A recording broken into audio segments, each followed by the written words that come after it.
നമ്മുടെ സ്വന്തം നാട്ടിലെ പരിപാടികൾ നമുക്കെന്നും പ്രിയപ്പെട്ടത് തന്നെയല്ലേ. മേപ്പിൾ ബ്രദേഴ്സ് നമ്മുടെ നാട്ടിൽ അധികവും ബാച്ചിലേഴ്സായ കുറച്ച് പേരുടെ ഒരു കൂട്ടായ്മയാണ്. സുന്ദരന്മാരും സുമുഖന്മാരും സർവോപരി ഡീസൻറ്റുമായ വരന്മാരെ ആവശ്യമുണ്ടെങ്കിൽ ഒന്ന് കോൺടാക്ട് ചെയ്യണേ. അവരിപ്പോൾ നാട്ടിൽ നല്ല പുരോഗമനം കൊണ്ടുവരാൻ ശ്രമിക്കുന്നുണ്ട്. റിദ്ധി എല്ലാവർക്കും ചന്ദനം തൊട്ട് ഒരുവിധമാക്കും.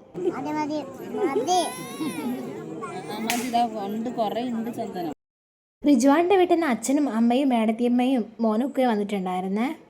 മേടത്തിയമ്മയുടെ വീട് തൊടുപുഴയാണ്. അവരങ്ങോട്ട് ഇങ്ങനെ കെട്ടിയാടുന്ന തെയ്യക്കോലങ്ങളില്ല. തലേദിവസം എല്ലാത്തിൻ്റെയും വെള്ളാട്ടമായിരിക്കുക. ഇപ്പോഴും ഗുളികൻ്റെ വെള്ളാട്ടമാണ് ഇറങ്ങാൻ വേണ്ടി പോകുന്നത്. ആദ്യം എല്ലാത്തിൻ്റെയും തോറ്റം ഉണ്ടാവുക, അത് കഴിഞ്ഞ് കുറച്ച് സമയം ഇങ്ങനെ കെട്ടിയാടും. ഇവിടെ 6ഓളം തെയ്യങ്ങളുണ്ട്. തെക്കൻ കരിയാത്തൻ, ഗുളികൻ, കാരണവർ, പൂക്കുട്ടി ശാസ്തപ്പൻ, ഇളയടത്ത് ഭഗവതി, തമ്പുരാട്ടി. പ്രസാദ സദ്യക്ക് കണ്ണൂർക്കാരുടെ സ്പെഷ്യൽ ഐറ്റം ഉണ്ടാവും, ഇഞ്ചിക്കറിയും സാമ്പാറും വറവും അച്ചാറും കൂടി. അടിപൊളിയായിരിക്കും. പിന്നെ ഗോതമ്പിൻ്റെ അടിപൊളി പായസം ഉണ്ടായിരുന്നേ. ഇപ്പോഴും തെക്കൻ കരിയാത്തിന് ഇറങ്ങിയിട്ടുണ്ട്.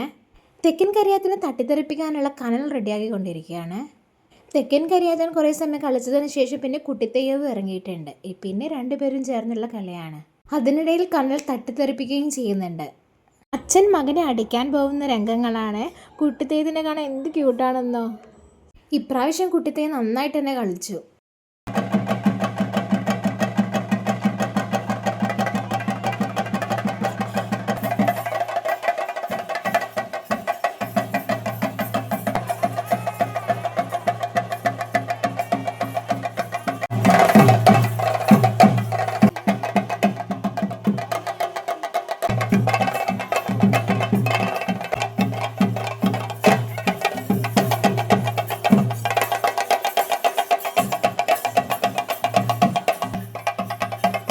ഇതോടുകൂടി ഇന്നത്തെ തെയ്യം അവസാനിച്ചു. പുലർച്ചെ നമ്മൾ എത്തുമ്പോഴേക്കും ഗുളികൻ തുള്ളിക്കഴിഞ്ഞിട്ടുണ്ടായിരുന്നു. ഇപ്പോഴും പൂക്കുട്ടി ശാസ്തപ്പൻ ഇറങ്ങിയിട്ടുണ്ട്. ഇന്നലെ വെള്ളാട്ടം ഉണ്ടായിരുന്ന തെക്കൻ കരിയാത്തിൻ്റെയും കുട്ടിത്തെയ്യത്തിൻ്റെയും തെയ്യം ഇന്നും ഉണ്ടായിരുന്നു.